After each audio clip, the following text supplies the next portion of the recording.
Spring and early summer nature adventures are underway in your Geauga Park District. Hundreds of activities to enjoy with family and friends. Close to home, accessible parks with camping, biking, kayaking, hiking, and more. Your fun begins at geaugaparkdistrict.org. Working with the Facilities Commission in Ohio, and what they do is they'll present you with options. You know, whether you're building a building, whether you're utilizing buildings that you already have, and having multiple buildings. That pre-bond architects will come back to us with several options and cost associated with it. Then we could put our numbers to the the bond issue that we would name. So you don't have to wait on any more schools to join in or anything like that. It's a go for all intents. Yeah, I mean, you can continue to go forward right now, and like I said, the next thing is really, to get the blessing of the Kent State Board and move on with an architect. Yes, Jay. Tracy, could you clarify deadlines? I thought there were deadlines in the presentation. My impression is now there aren't any deadlines. Maybe Yeah, so the only deadline was really to have a school district it has to be a merger or consolidation before July 1st, 2018. Because of the Ledgebot merger, there's no more deadlines. But we don't have to expend the money and build in any amount of time.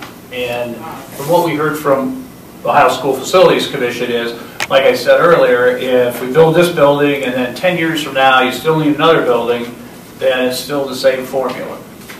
Could I add to that? Yeah. And here's why we owe a great debt to Ledgemont. It's a gift that keeps on living and giving too. It's precisely because of that when we crafted it, that was our escape hatch, not knowing for sure if other districts wanted to join. And so, if any other districts, and there is a bit of a time frame here, if any other districts want to join by July 1st, then if there are upgrades to their buildings, and keep in mind, it's not just a building on this campus, it's district-wide. So if you want to upgrade a building, the old high school or whatever, just speaking theoretically here, the same dollar amount, state, local, would apply. So if there was another district who wanted to be a part of this, then the upgrades to their buildings would also receive the same favorable treatment. But it doesn't mean that they couldn't join at a later date. They just wouldn't be open to that particular opportunity. If I understand what you just said, if someplace else in the state want to do a consolidation, they've got to do their consolidation before this July of 2018 date. But we have effectively done ours because of Ledgemont, so we've affected that date. So any other timing issues are strictly on our own calendar then. We don't have to worry about the legislature to have access to the funds. Absolutely correct. Okay.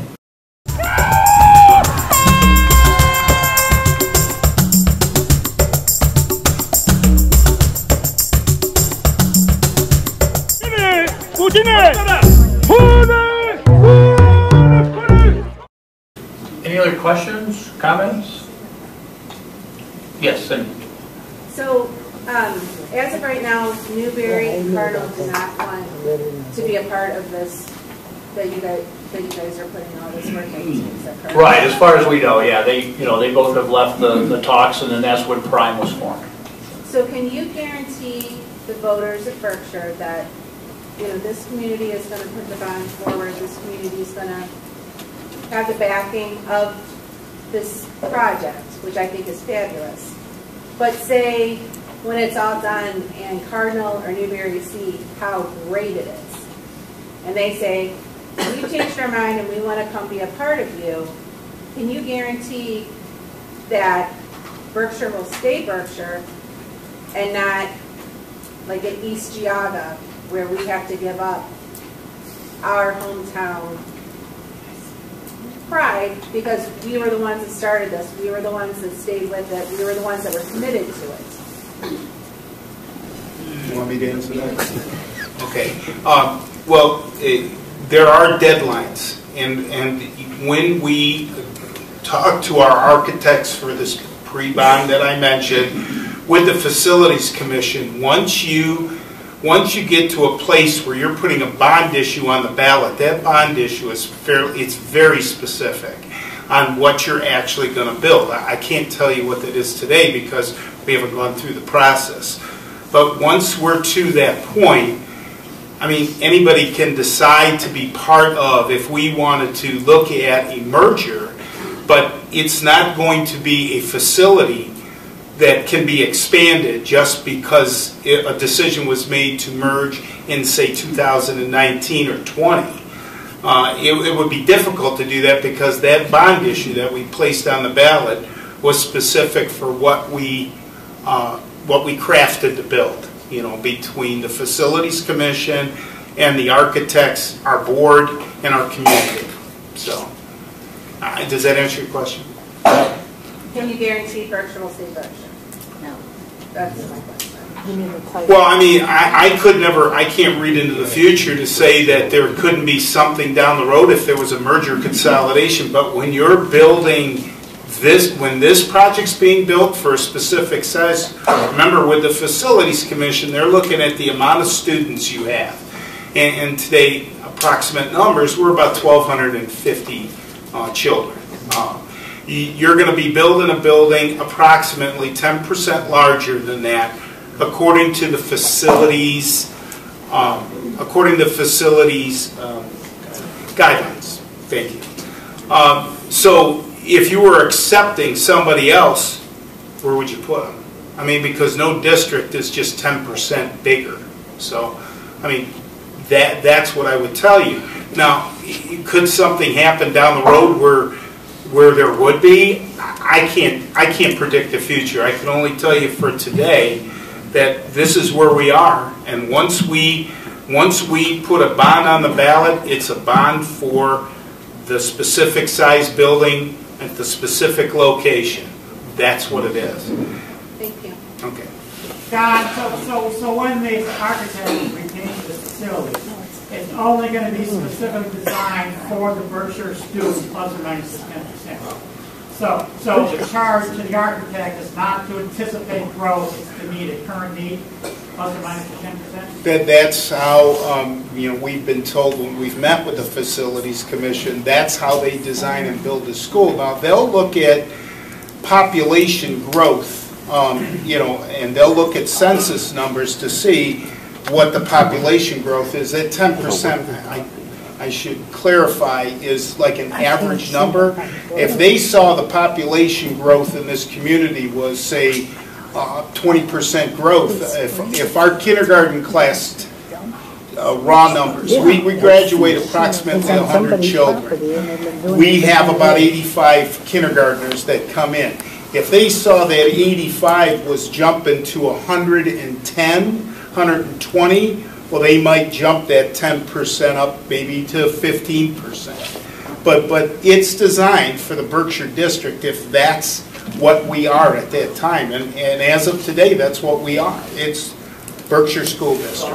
So our district to be funded for the benefit of students in the district, not anticipating any other thing. Right, and so to clarify, this is to be able to get that 55%. So you have to build it to their standards, and they're not going to allow you to overbuild if they're paying their 55%. There are options in there, and there probably will be some things that it probably won't come out right 55-45 because there'll be some local options, maybe classrooms a little larger than what the state's requiring or something like that. But if Berkshire wanted to say, yeah, let's size it for another 1,000 students, well, the local people are going to have to pay for that. So that's why it's very important that we get it right the first time as the number of students, and once it's on the ballot, then that's the size. So that's the reason why there's this.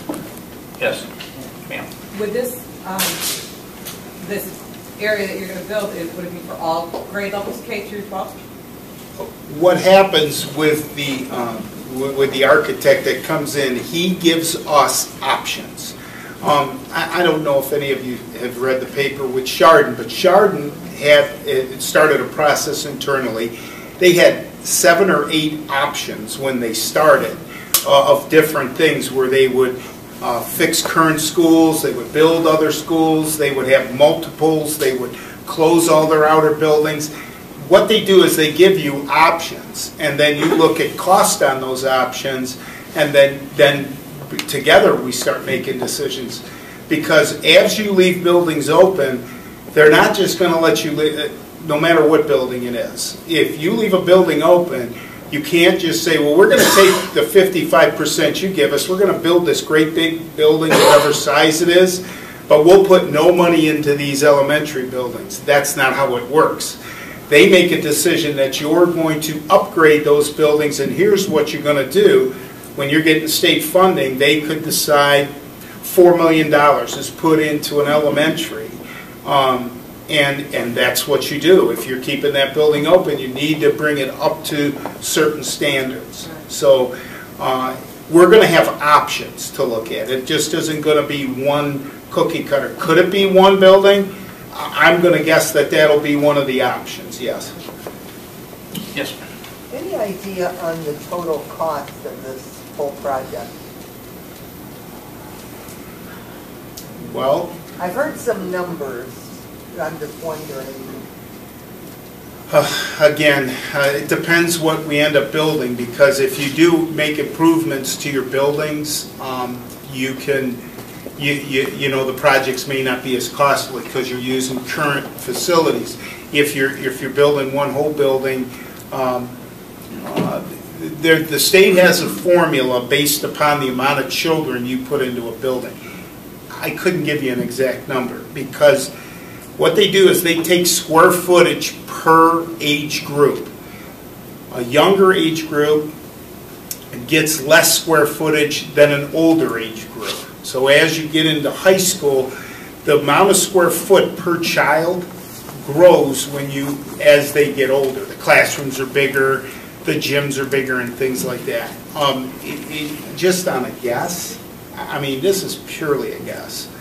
I mean, the whole entire project may be between $40 and $50 million. Purely a guess. That would be the 100%, and then 25% of that would be the local share. Okay. Okay. Any other questions? Yes, Don? Not a question, just an observation. I think that the whole project is worthy, genuinely worthy of excitement. And I think that, I think it's ultimately going to come down to, once we have the package put together, marketing on the part of the committee that will promote the project, because I think we have to convince people that we can't live in the past, and the world is changing, and this is a chance. This is truly a unique opportunity, and probably the first of its kind in the state of Ohio, and we can truly be a leader. And that being the case, I want to make the observation that this is not about school colors or school mascots or school names. It's about creating wonderful opportunities for our children and our grandchildren, and being innovative leaders. And that when we have the whole program defined and ready to take out there, that's the challenge that we're going to face. We're going to face the challenge to convince the voters that this is worth every penny and then much more. And it's to me, I tend my glasses half full. I'm excited when we get to that point to be a part of going out and convincing this community that this is something that we can't pass up. The Facilities Commission told us in Ohio that they moved us to the top of the list, and this is with all districts throughout the whole state. I mean, they are excited. When they come in to meet with us, they were very clear how excited they were of the project, because this is new for them too. This isn't something they do every day. They're accustomed to looking at different districts with their demographics and what they can provide funding-wise. But they were told that this project is #1 on their list. and they relayed that to us. Yes. Just another thought, and correct me if I'm wrong. If this project went away, Berkshire would still need to be spending money on the schools. So the cost that you're talking about for this project is not as cut and dried as simply those dollars. You're going to spend money somewhere down the road. This sounds like an amazing project. Thank you. Yes, sir.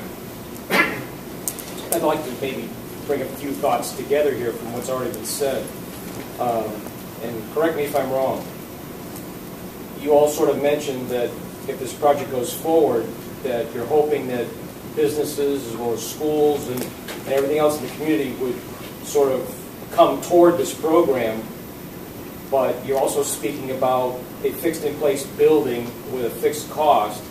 And someone had mentioned that if they don't get on board by a certain time, they'll be cut out. In other words, if Cardinal didn't get in before a certain deadline and you couldn't plan for them in this building, that they would sort of be out of luck. Well, when this is all said and done, how would systems like Cardinal or anybody else from around the area take part in this if they missed that deadline? Yeah, I mean, yeah. So let's say that let's say 5-6 years from now, there's some changes and other schools want to become a part. Well, we'd have to add on to the school because it won't be designed, and so but that formula stays in place. So there is room for expansion. There would be room for expansion, but politically. Do you sell a bond issue in 2018 and turn around and sell it again, another one in 2024? I mean, there's, the practicality of that is probably, But I guess what I'm saying is, it's not if this is as attractive as you say it's going to be, some people who missed the deadline are going to want to get in after the fact. And I'm just wondering how that's going to happen and how difficult is that going to be for them at that point. Yeah, I mean that would be the we're not going to have enough space here. They're not going to be able to overbuild this. So Tracy, take more money. Yeah.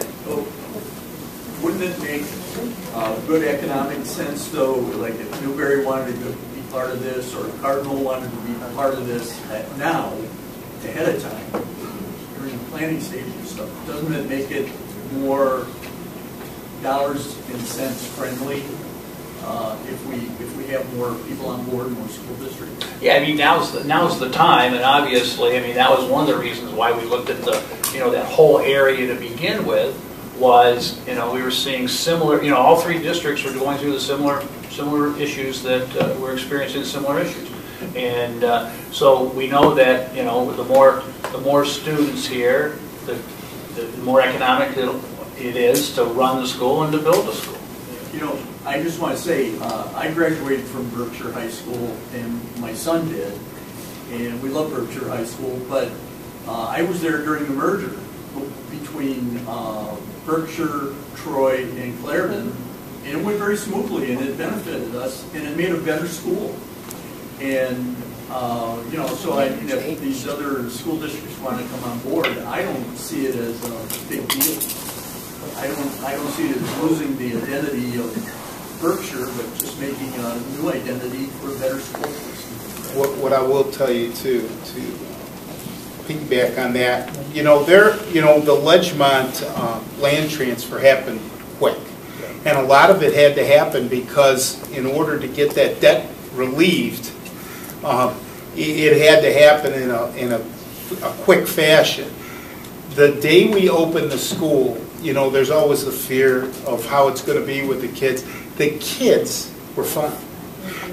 I could tell you that nothing's perfect, and then you can always pick a story out that things didn't go so well. When our football team hit the field, and the stands were full of the parents and the kids that came, it changed all the dynamics of everything.